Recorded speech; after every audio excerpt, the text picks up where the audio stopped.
সে কোনো রাজনীতির সম্পর্ক নেই।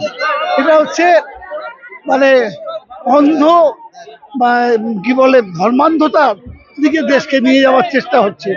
বাংলার মানুষ কোনোদিন ধর্মান্ধ ছিল না, আগামী দিনেও ধর্মান্ধ থাকবে না। কারণ এখানকার মানুষের শিক্ষা দীক্ষা, আমরা রবীন্দ্রনাথকে মানি, আমরা কাজী নজরুলকে মানি, এরা যা শিক্ষা দিয়ে গেছেন আমাদের, সেই ঘরানা থেকে আমরা তৈরি হয়েছি, ছোট থেকে বড় হয়েছি। এখানে এগুলো করে লাভ হবে না।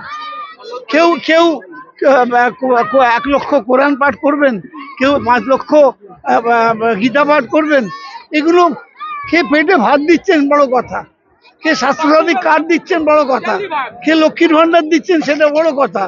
গরিব মানুষের হাতে পয়সা দেওয়ার ক্ষেত্রে, তাদের জীবনে বাঁচার সুবিধা করে দেওয়ার ক্ষেত্রে মমতা বন্দ্যোপাধ্যায় যা করেছে, আমি বলবো আজকে বক্তৃতা শুনে নিও তোমরা, ভারতবর্ষে কেউ করতে পারেনি। ভারতবর্ষে কোনো রাজ্য মমতার ধারে কাছে নেই। তো সেখানে দাঁড়িয়ে গরিব মানুষ কাকে ভোট দেবে, কাকে সমর্থন করবে? ওই গীতা পাঠ করেও কিছু হবে না, আর কোরআন পাঠ করেও কিছু হবে না। এই পেটকে সওয়াল, এই পেটের জন্য মানুষ বাঁচে।